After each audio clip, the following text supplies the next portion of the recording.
안녕하세요 여러분, 준의 세계 준입니다.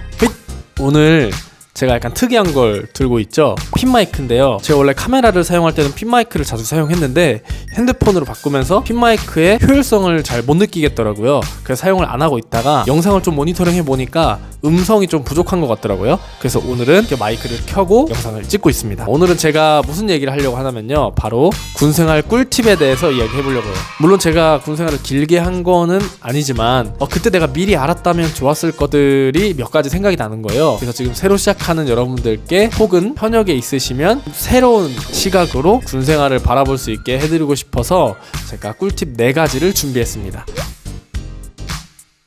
첫 번째는 죄송하다는 말을 아끼라는 거예요. 말이 조금 이상하죠? 근데 자세히 풀어보면 우리는 군생활 뿐만 아니라 일상생활에서도 약간 죄송합니다란 말을 입에 달고 사는 것 같아요. 예를 들어 군대에서 업무 처리를 하다 보면 다양한 사람들의 피드백과 약간의 태클을 받을 경우가 있거든요. 그런데 그때마다 그 의견에 옳고 그름에 상관없이 먼저 죄송합니다를 내뱉고 봐요.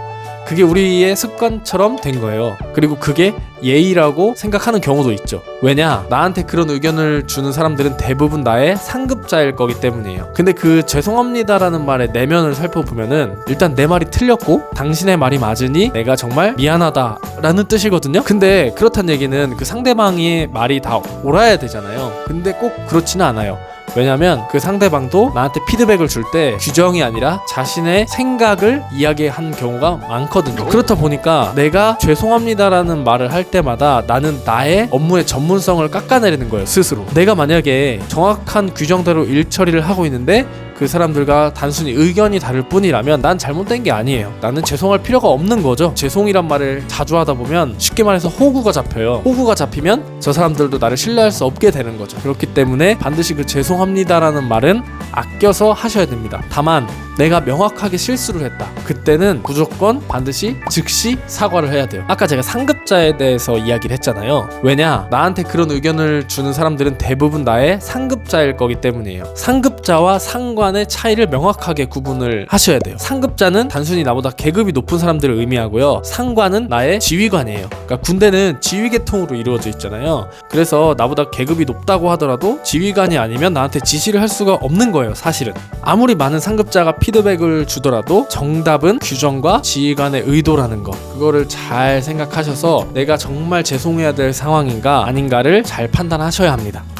두 번째는 그 상대방의 행동보다 의도를 파악하라는 거예요. 우리는 보통 어떤 사람이 하는 액션에 집중을 할 때가 있어요. 예를 들면 지휘관이 갑자기 저기 노래방 사용 금지시켜 라고 얘기를 했어요. 그럼 보통 어떻게 하냐? 노래방 사용 금지라는 표지판을 만들어서 갖다 붙이겠죠? 그리고 용사들한테 방송을 할 거예요. 노래방 사용 금지야. 왜냐? 지휘관이 시켰으니까. 이게 저는 초급 장교들이 가장 많이 하는 실수라고 생각해요. 그 이상 알려고 하지를 않는 거죠. 표면적인 것을 해결하기에 급급하다는 거예요. 저도 이해는 합니다. 왜냐면 소위랑 중2 때 그랬으니까. 근데 우리가 단순한 도구는 아니잖아요. 지휘관의 부하로서 지휘관이 올바른 방향으로 나아갈 수 있도록 조언도 해드려야 돼요. 그래야 결국 나중에 전쟁이 나더라도 우리가 살아요. 그러려면 그분이 어떤 행동을 했느냐 보다 그 행동을 왜 했는지가 중요해요. 아까 노래방 사용 금지를 이야기했죠. 왜 그럴까 고민을 한번 해보는 거예요. 이렇게 발전할 수 있겠죠? 노래방이 뉴스에 많이 나오던데 비말 전파가 가장 많이 되는 곳이지? 그러면 용사들이 스트레스를 풀 곳이 사라지겠네. 다른 부대는 어떻게 하고 있을까? 마스크를 쓰고 노래방을 이용한다거나 마이크 커버를 잘 착용시키는 그런 방법은 없을까? 아니면 시간 활용을 잘해서 분배를 좀 하고 소독을 잘하는 방법은 없을까? 아니면 사이버 지식 정보방이나 도서관은 용사들이 어떻게 이용을 하고 있을까?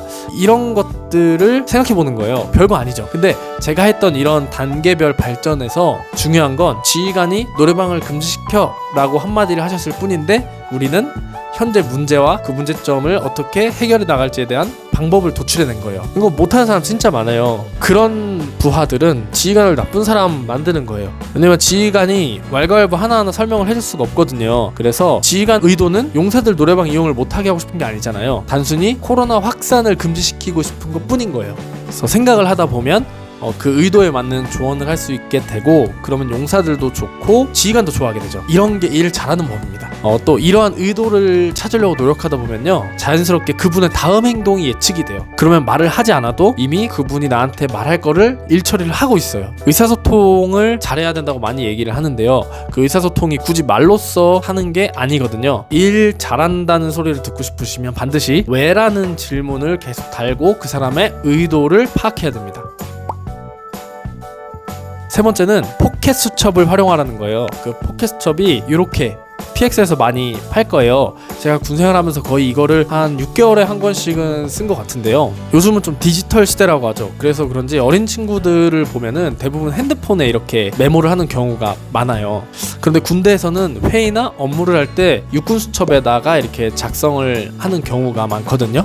아무래도 군인들이 전장에 나가서 싸워야 되는데 예전부터 그 배터리의 영향을 받을 수 있거나 해킹의 위험이 있는 핸드폰에 문서를 작성하는 거 조금 꺼려하는 것 같아요. 그래서 그게 좀 문화가 된 것 같고요. 그 육군 수첩을 1년에 한 번씩 나눠주거든요. 그런 걸 보면은 막연한 소리는 아닌 것 같아요. 근데 육군 수첩 같은 경우는 되게 크잖아요. 그래서 갑자기 지휘관이 어떤 이야기를 하시면 그때그때 받아 적기가 어려운 경우가 있어요. 예를 들면은 식사를 할 때나 아니면 커피 한 잔을 하면서 뭔가를 지시하실 때, 그럴 때는 적기가 좀 힘들어요. 그렇다고 핸드폰을 딱 꺼내가지고 정리를 하자니 아까 말씀드렸지만 아직까지는 좀 그런 문화가 아니고, 문화라는 게 사실 바뀌기가 쉽지 않잖아요. 그게 사람에 따라서 다르긴 하지만, 그래서 이 포켓 수첩을 여기 주머니에다가 항상 넣어놓습니다. 그리고 반대쪽 주머니에는 볼펜을 항상 2자루씩 딱 꽂아놔야 돼요. 지휘관이 어떤 말씀을 하시면 바로 꺼내서 받아 적을 수 있게, 나는 당신의 지시를 받아들일 준비가 돼 있다라는 거를 보여주는 거죠. 중요한 게 지휘관이 말씀하시는 것만 적으라는 게 아니라 그 받아 적는 게 습관이 되면은 나중에 결국 저한테도 큰 도움이 됩니다. 적는 습관이 정말 큰 도움이 되거든요. 그리고 볼펜을 2자루 들고 다니라는 건 뭔지 알죠? 하나는 내가 쓸 거, 하나는 지휘관이 혹시라도 필요하시면 드려야죠. 그러니까 그 정도의 어떤 센스는 필요합니다. 군대에서 진급하셔야죠. 제가 장담하건대 주머니에서 수첩을 꺼내서 적는 순간 지휘관들의 눈빛이 달라질걸요? 한번 느껴보세요. 마지막은요, 내가 없어도 우리 부대가 잘 돌아간다는 거예요. 저는 책임감이 탁월하다는 소리를 거의 업무할 때마다 듣습니다. 근데 제가 생각했을 때 저는 책임감이 탁월한 게 아니라 그냥 욕을 먹기 싫었던 것 같아요. 내 전문 분야 일인데 그 일을 다른 사람한테 혼나가면서 한다? 그거는 자존심이 엄청나게 상하는 일이거든요. 그래서 진짜 쉬지 않고 일을 했던 것 같아요. 근데 그러던 어느 날 제가 다리 수술을 하게 됐어요. 옛날 영상에서도 말씀을 드렸지만 후보생 때 다친 게 소위 중2 때 낫질 않아가지고 수술을 했어요. 한 10일 정도 부대를 비우고 병가를 가게 됐는데요. 가기 전에 엄청 걱정이 되는 거예요. 내가 없으면 업무가 안 될 텐데, 내 업무는 아무도 잘 모를 텐데 하고, 그런 걱정이었죠. 그래서 더 쉴 수 있음에도 불구하고 약 10일 정도 쉬고 부대로 복귀를 했어요. 기부스를 하고 부대로 돌아왔죠. 그리고 훈련을 뛰었어요. 근데 돌아오고 보니까 내가 없어도 우리 부대가 그냥저냥 잘 돌아가고 있는 거예요. 물론 내가 있음으로써 훨씬 더 원활하게 돌아갈 수도 있지만 내가 없는 빈자리를 다른 누군가가 와서 채워서 해주고 있는 거예요. 그때 좀 확 깨달았어요. 내가 정말 일을 열심히 해야 되는 건 맞지만 엄청난 중압감으로 내가 나 스스로를 막다른 곳까지 몰 정도로 그렇게 업무를 할 필요는 없다라는 거를 느낀 거예요. 제 동기 중에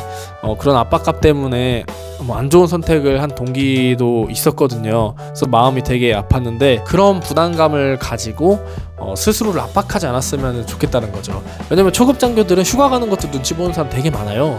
그러지 말고 휴식할 때는 진짜 휴식을 하고 업무할 때는 진짜 집중해서 업무를 하는 사람이 되었으면 좋겠습니다. 이 외에도 시간 날 때마다 군사용어 사전 뒷부분에 있는 그 영어 부분 있죠? 축약어, 그거를 좀 자주 보시면 좋고, 육군 규정을 꼭 끼고 살아라 이런 얘기들을 막 하고 싶은 게 많은데 여기까지만 하겠습니다. 그러니까 많은 분들이 위의 이야기를 보시고 저게 무슨 팁이야 하실 수도 있지만, 근데 실전에서 제가 써보면 그거를 못하는 사람들이 워낙에 많아요. 조금이라도 군생활에 도움이 되셨으면 좋겠습니다. 그러면 또 다음 영상에서 다시 한번 찾아뵐 수 있도록 하겠습니다. 안녕.